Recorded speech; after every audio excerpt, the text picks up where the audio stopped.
Hello everyone, it's Randy here with you in our new series where we're going to highlight the incredible work that's done throughout this district.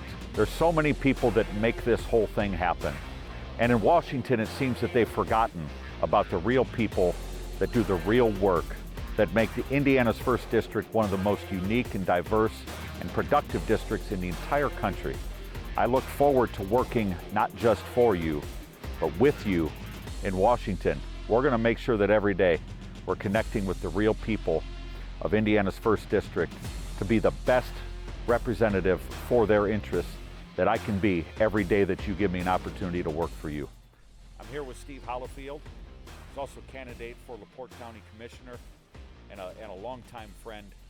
And we're here today to talk about the work that he does in agriculture, how it's been impacted by the terrible economic policies of the Biden administration and Congressman Frank Mervan. So, Steve, can you tell us a little bit about where you were 4 years ago from a cost perspective to where you are today? 4 years ago, fertilizer was down. 4 years ago, equipment was down, fuel was down. Compared to now, machinery's gone up at least 10 or 15%. Fertilizer's actually stabilized now, but fuel is starting to creep up again compared to what it was. The parts, repairs, labor, everything has gone up. We just can't afford it anymore. So you make this hay and you sell it to customers that might have horses or cattle. How much has the price of the hay that you sell gone up per unit? Over the last 4 years, probably 25%. We have no choice to it. Most customers are understanding, but they also have to shop. So this piece of equipment, this is a rake, what was the cost of this 4 years ago compared to today? 4 years ago, I could have bought this rake for about $28,000. I bought it last summer for $36,000, and it was a dealer trying to get rid of it, so he was marking it down. Wow, so your inputs have gone up and you've got to pass that along to your customers. We have no choice. So this highlights, I think, in agriculture, and what we're going to see throughout this series is that in all segments of our economy, bad fiscal policy of our federal government trickles down to absolutely everyone. Everybody, every working man and woman in this country has to struggle with it. What are some other things that you see out here that have been a struggle for you as a small business owner? They have no problem raising our taxes. Our taxes go up every year. That's for the federal, the state, and local property taxes. They have no problem raising that, and then we have to pass that cost on again. So inflation is inflating the property values? Everything. And with that goes your tax bill, and then your input costs go higher and your margins disappear. Margins disappear, or I have to pass the cost on, and it's kind of hard to pass it on every year because if I keep passing on, eventually my customers won't buy it anymore. Right, so you still have to be competitive in the marketplace to be able to sell your product. And as a small business owner, it's a little tougher because you don't have as many units to balance the cost against. Yeah, we don't have the volume to go after. So are you a one-man business? I've got a couple young people and a couple retired guys that are helping me. Okay, good. Well, I appreciate knowing that, Steve, and I think it's important for us to connect with people who are out doing the work every day to make sure that when we're in Washington, D.C., voting on spending bills, that we remember the impact that affects every single citizen of our districts. We have to stop forgetting that the money we spend is not ours. There is no government money. It belongs to us. There's only the people's money. Exactly. So thanks, Steve, for taking the time today to work with me. Thank you, sir. Appreciate it. I'm here in rural LaPorte County with my friend Mike Burby, former dairy farmer, now a hobby farmer. We're standing here in front of an old International tractor, a 1983 International 5088. I want to talk a little bit about this tractor because I think it illustrates how much has changed in farming and how expensive it is to do things as simple as raking hay. What would be the cost of replacing a tractor like this? $160,000, $70,000 today's new cost. So why is it that people are keeping their cars longer than ever, their equipment longer than ever? Because quite simply, as a small business owner or a middle-class person trying to live on ever decreasing margins in your own life, it's hard to replace things that are constantly being inflated. And so Mike, as a former dairy farmer, experienced all the highs and lows of bad economic policy of our country. When did you get out of dairy farming, Mike? July 1st, 2021. So after COVID. I worked for Mike from 1998 until that point. We had a long relationship and watched him struggle and scrape money together to try and stay afloat? And what are some of the pressures that here in LaPorte County have affected the agricultural economy? How many dairy farms were there 50 years ago here in LaPorte County? When I started dairying in 1974, there was like 70 dairies, and today I believe there to be 6 or 7, and that's it. Now, they're quite a bit larger, but in that largeness, it comes a cost of doing business. What sorts of changes have you seen to the local economy due to the changes in agriculture? Well, we only have one feed mill left because there's not enough feed mill business anymore for like the co-ops to have a feed mill in this area for dairy. I mean, there's not enough dairy to support a feed mill. So with a feed mill, you've got people driving trucks delivering the feed. Right. Right. You've got people at the mill actually doing the work at the mill and mixing the different feed. And you got people working on the farms, the families that grew up on the farms that participated in local 4-H. So I'm sure all of that's changed as well. It's all going by the wayside. I mean, the 4-H dairy show, so to speak, today is attended by more non-farm kids, owners that latch on to somebody that's got cattle. I mean, there's just not enough anymore to put together a show. What are some things that, from your perspective, we need to be focused on in Washington to help turn this back in a direction that the small farmer, the small business owner can survive in this environment? Well, first and foremost, we've got to get some decent IDEM rules. In Indiana, it's IDEM. So environmental regulations? Environmental regulations. Okay. I mean, the last 6 years, 7 years I milked cows, it cost me $6,000 to $7,000 a year just to be regulated.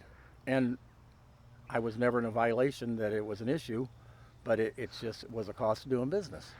So there's bureaucratic red tape even trickling down into farming? Oh, absolutely. What sorts of things in doing field work, regulatory-wise, are concerning to you and that could be improved? Well, I'm not real involved in the field work aspect, but okay. You know, the cost of the chemicals and handling of the chemicals, and you do have to be a licensed operator, stuff like that. At this point, the average Steve can't just go do his thing. I mean, he's got to be hiring, got to be spending more. So when you milk cows and you got paid for your milk, was the price that you got on the farm reflective of the price on the shelf? Absolutely not. Absolutely not. No. In fact, as we sold milk at a loss the last 5 years that we dairied. And you said, well, how do you hold on? Well, we really didn't. That's why we retired. Yeah. I mean, you only can dig so much of a hole, and you have to, you know, the dairy went by the way of the hogs and the chickens. The size and scale at today's, realistically, you have to milk into thousands for a smaller margin, to work off a smaller margin. And a lot of that inflation that has caused higher prices at the store for the consumer, that has not been trickled down to the dairy farmer, has it? No, that higher cost is the handler, processor handler. And retail. Yeah, and I mean, and let's face it, it starts at the dairy farm. I mean, you can't truck the milk at a loss either, and as you have to raise your price, you only can raise it so far. That's it. The market only bears so much. It only can bear so much. Yeah. And I don't know what can totally change it, but I think I'm going to enjoy retirement better than the last 10 years of dairying. Well, one of the ideas I have, Mike, is when we have bad fiscal policy that inflates the currency in our country, it gives less buying power to the consumer. Absolutely. Also to the small business owner. So when you're out in the marketplace purchasing equipment like this or feed for your cattle, if your dollar's worth more, you can purchase more feed for your dollar and it stretches further. Stretches, yep. But when the government inflates the currency by pumping a bunch of money into the system that's not backed by production, and we have this inflation, while things cost more, your dollar's worth less. So it's a hidden tax on the people when government does this. So when they fund large-scale projects that aren't backed by an actual way to pay for it or cuts in spending, this is the impact on the real economy of Northwest Indiana. While government officials go out and brag about all the great things they do to create jobs, these are the real job creators, the real people that sustain our economy, and they are impacted extremely negatively by the terrible fiscal policy and lack of discipline in Washington, D.C. I'll be that guy that brings that discipline back to this country. So sitting here in the tractor with Steve Hollifield. He's raking some rows of hay for his customers. Some really fine quality grass here. What sorts of things are in this hay, Steve? There's some fescue, some orchard grass, little timothy, alfalfa. This is yielding a little bit better than normal, which is about twice what it was last year. Nice. How many customers do you serve? Oh boy, there's probably over 100. Most of them are in Amish country. As Mike Furby said, there's not many dairy farms left in the Fort County, so I know we don't have anywhere. As a kid growing up, I spent my entire summer raking hay and baling hay for those dairy farmers, and they're all gone now. Yeah, this is some of the most beautiful landscape too in northwest Indiana, the rolling hills out here. You get a lot of lake effect snow, which helps to keep a high water table in the ground and some great mineral content in the soils. And the lake also causes us problems to try and get hay to dry too. Yeah, you get lake effect rain too. Yes. Yeah, so northwest Indiana is really blessed to have some of the greatest farmland in the world, really, with the deposits that came from the glaciers years ago of minerals. This land is still yielding great agricultural products, super high quality, and as Steve said, good quantity of yields as well. Yeah, we've had a tremendous amount of rain for this first cut this year. It's almost been difficult to get the crops in the ground and making hay. And this is the first 4-day window we've had in a long time. It's going to turn back to rain for the next 3 or 4 days. So in raking this into rows, you're helping it dry, and then it also what do you bale into big square bales or round bales? We'll be making it big round bales today. Oh, okay. Are you going to make it into the bales today too? Yeah, we're going to get it all baled up today, and then tomorrow morning we'll be in there to pick it up. I got a customer that wants to take it right out of the field, so they won't even go to my barn. It just disappears. Wow, that's great. This is awesome, Steve.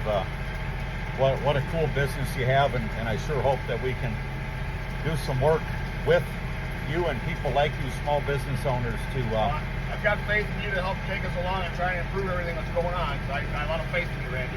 I appreciate it, Steve, and appreciate what you do and all the hard work here that goes into making sure that the livestock of the area are fed so the people can be fed. Appreciate that. Yep. All right. Thanks, Steve, for your time, and appreciate you letting me tag along today and be a part of what you do here in your small business. Well, friends, I sure hope that you enjoyed our adventure today to highlight Northwest Indiana work, our economy, and how we can do better in Washington to make this the powerhouse that it always should be. If you or someone else you know would like me to work with you, contact us at info@niemeyerforcongress.com. I look forward to the opportunity to serve you in Washington and to work with you in your job.